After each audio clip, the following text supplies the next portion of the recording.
Muy buenos días a todos los estudiantes de la Institución Educativa Virgen del Carmen. Este es otro encuentro para nuestra sesión de aprendizaje del área de comunicación. Mi nombre es Yasmín Aragón Salas y conmigo seguiremos trabajando estas estas sesiones o subáreas que corresponden a comunicación. Entonces, seguimos aprendiendo desde casa. Seguimos reforzando nuestros aprendizajes desde nuestro hogar. De esta forma, seguir reforzando aquellos conocimientos básicos que nos servirán para años superiores. Recuerda que necesitamos nuestros materiales a la mano, como son nuestro libro de teoría, nuestro libro de actividades y, por supuesto, los días viernes, nuestros libros de razonamiento verbal.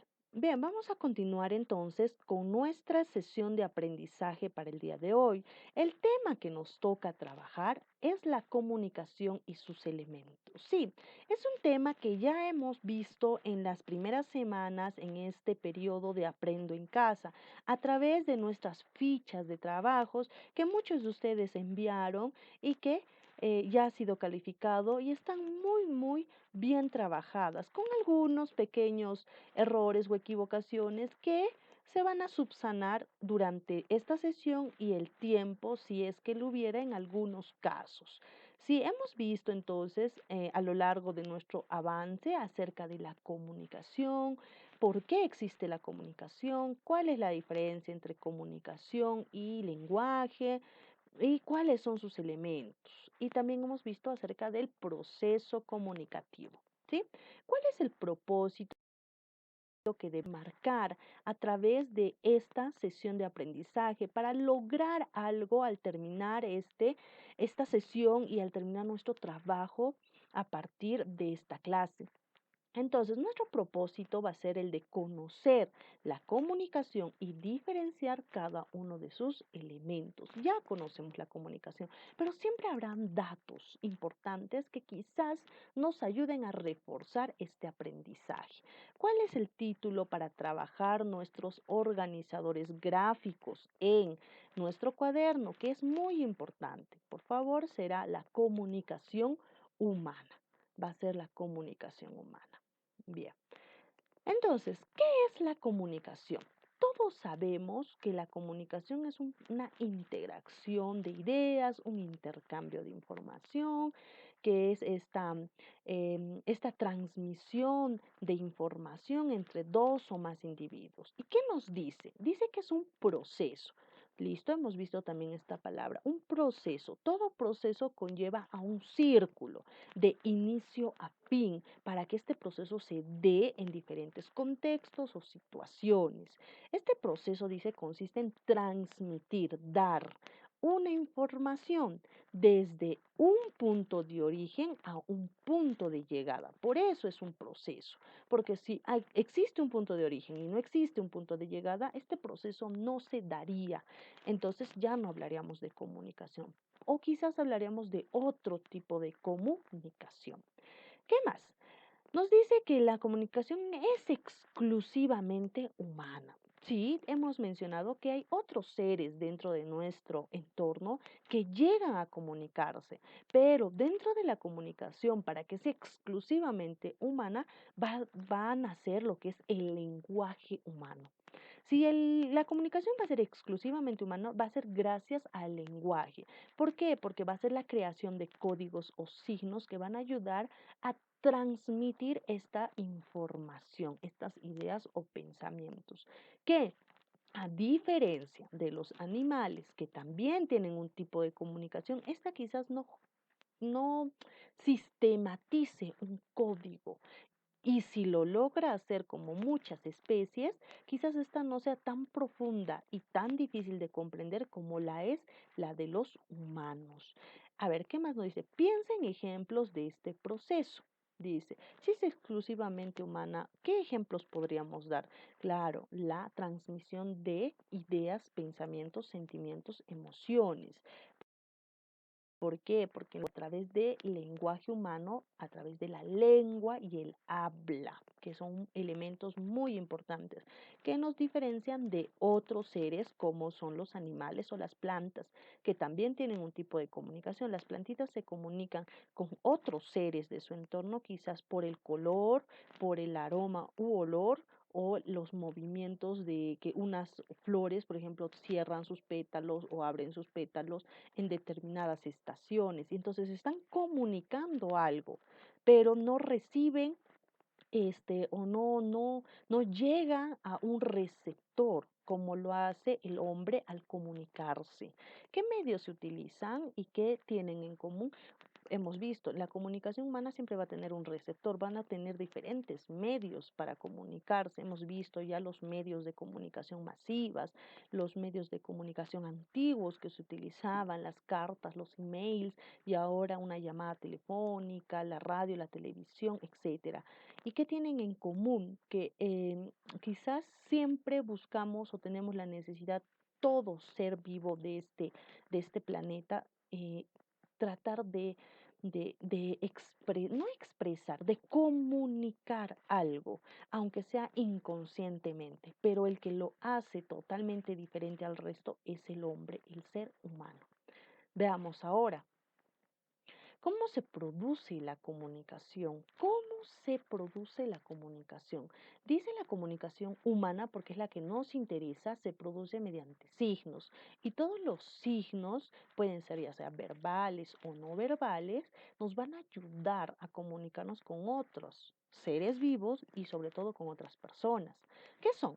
Un signo es un elemento perceptible por los sentidos que se asocia o representa a algo distinto del mismo. Piensa en algunos ejemplos de signos, dice.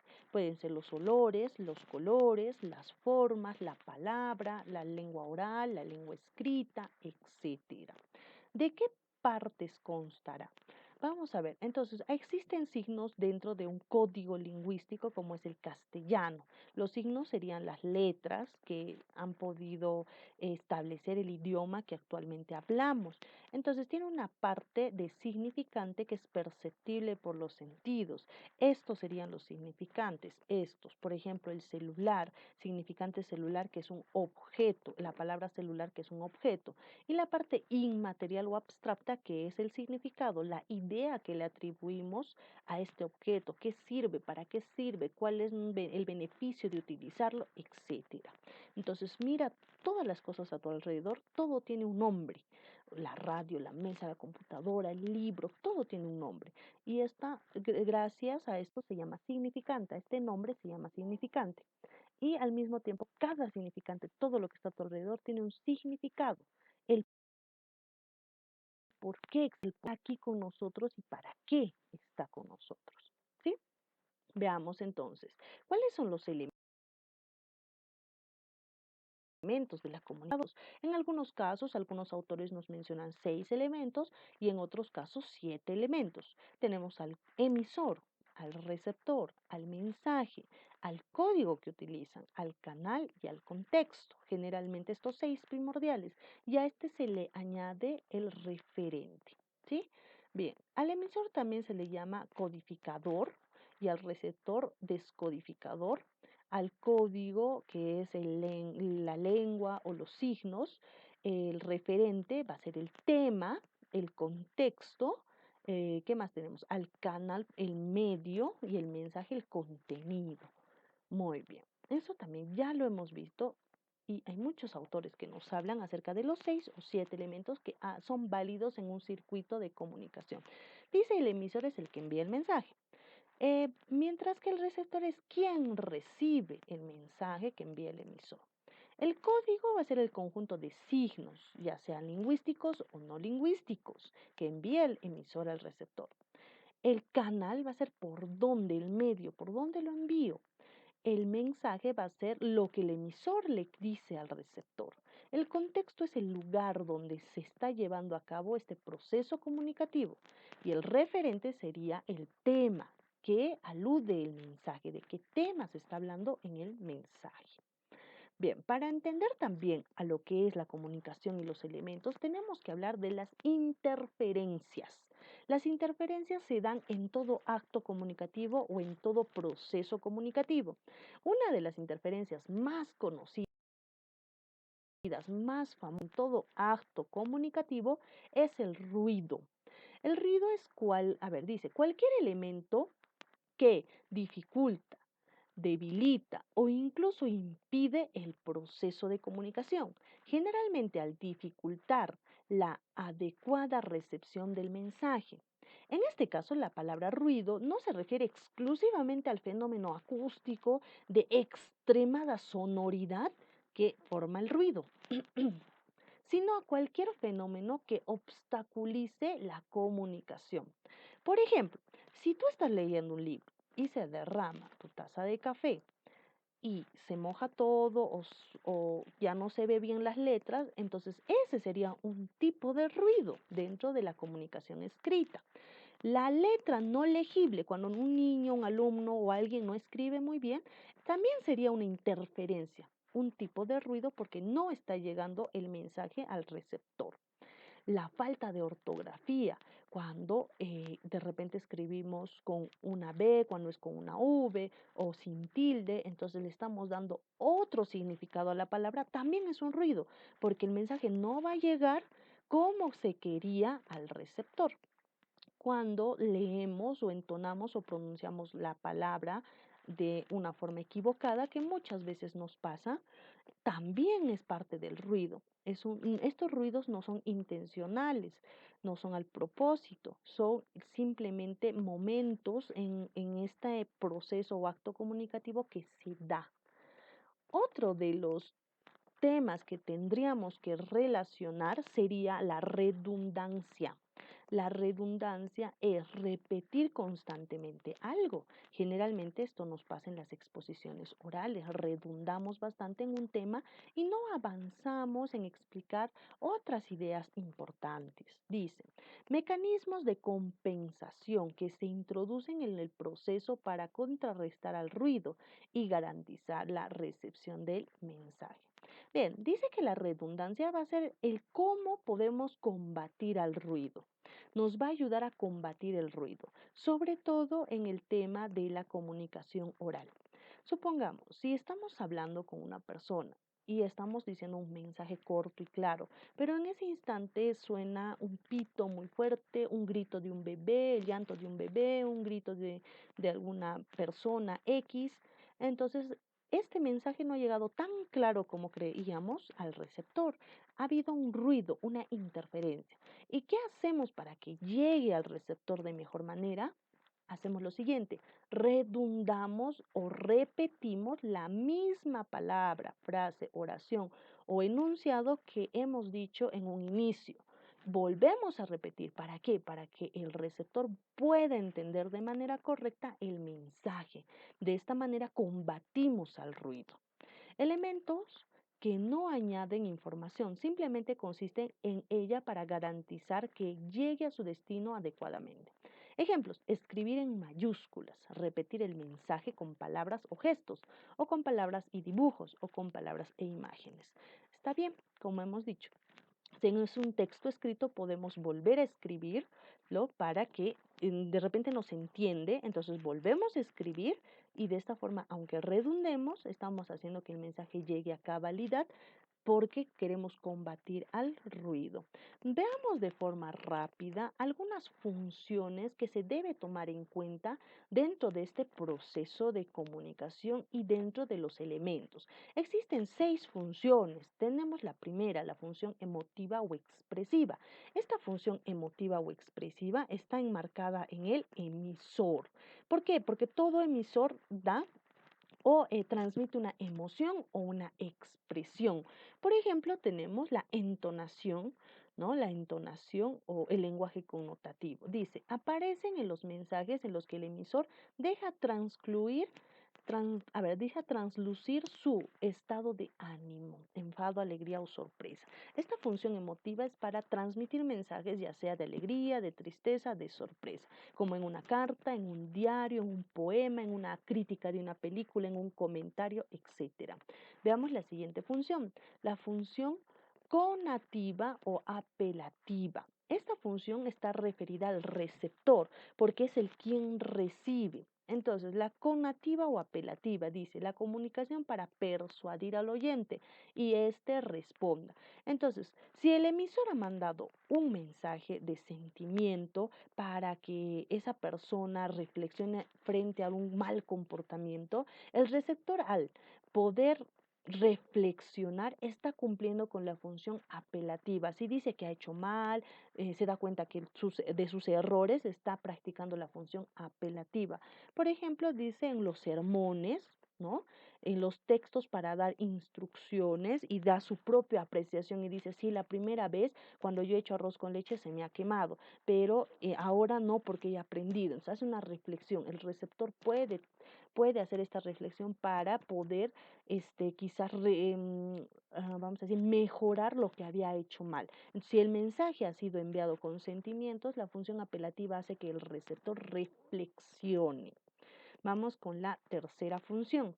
La tercera función va a ser la función referencial o representativa, que es una función objetiva, decir informaciones reales, información verídica, información que no tenga doble sentido. Esta está enmarcada en el contexto, dentro de los elementos pertenece al contexto. Dentro del contexto yo no me encuentro en la luna, sino mi contexto es real. Puede ser un salón de clases, mi cuarto, una tienda, un parque. Listo. Entonces podemos ver los resúmenes de los textos, dicen textos científicos, sobre todo en textos científicos donde se ve de repente la realidad de los hospitales, la realidad de justamente de una enfermedad y no nos inventamos. Luego tenemos la función poética o estética. Esta alude al mensaje, está relacionado con el mensaje. La poética estética da belleza en todo lo que decimos. Entonces, sobre todo esto lo vamos a encontrar en las poesías, en la publicidad, en los textos literarios. Es lo que el mensaje está transmitiendo, que es algo bello, algo estético, algo poético, algo hermoso. Luego tenemos la función fática o de contacto. Esta alude al canal, al elemento del canal. Dice que la función fático de contacto va a ser la comunicación que cuida mantener o establecer la relación entre el hablante y el oyente. La fática o de contacto es cuando el oyente inicia o el receptor y el emisor inicia o continúa o termina una conversación. Por ejemplo, en un diálogo o en una comunicación de teléfono, quien llama es el receptor, el canal es la vía telefónica y se da justamente esta función de contacto o fática. ¿Por qué? Porque va a iniciar con un hola, ¿cómo estás? Te estoy llamando por este motivo y va a recibir mediante el receptor por este canal que es la llamada telefónica una respuesta. Entonces, importante porque inicia la comunicación o termina la comunicación. Tal lingüística que alude al código. Entonces dice, la comunicación es para aclarar o explicar algo del lenguaje. Si alude al código, el código es el idioma, el código es la lengua que se habla, el código puede ser inglés, español, quechua, aymara, etcétera. Entonces, si la función es metalingüística, prácticamente se basa en que debemos hablar acerca del mismo lenguaje. O sea que si yo hablo acerca de la lengua, si yo hablo del sustantivo, si yo hablo del verbo, hablo de las partes de la oración, estoy cumpliendo la función metalingüística. Hablo del diccionario, hablo a ver, ¿de qué más? De los conectores lógicos, etcétera. Esos serían los tres o las seis funciones de comunicación que se cumplen en este proceso o acto comunicativo. Es muy importante y cada una con un elemento. ¿Qué aprendimos hoy acerca de la comunicación? Nuevos quizás conceptos acerca de las funciones de comunicación. ¿Cómo lo aprendimos? Mediante el video, mediante esta sesión de aprendizaje. ¿Cómo lo pondremos en práctica? Realizando nuestros organizadores gráficos en nuestro cuaderno y también resolviendo las actividades de las páginas 14, 15 y 16, que es muy importante para seguir reforzando nuestro aprendizaje. Bien. Conmigo será hasta la siguiente sesión de aprendizaje, esperando que haya sido muy fructífera esta sesión.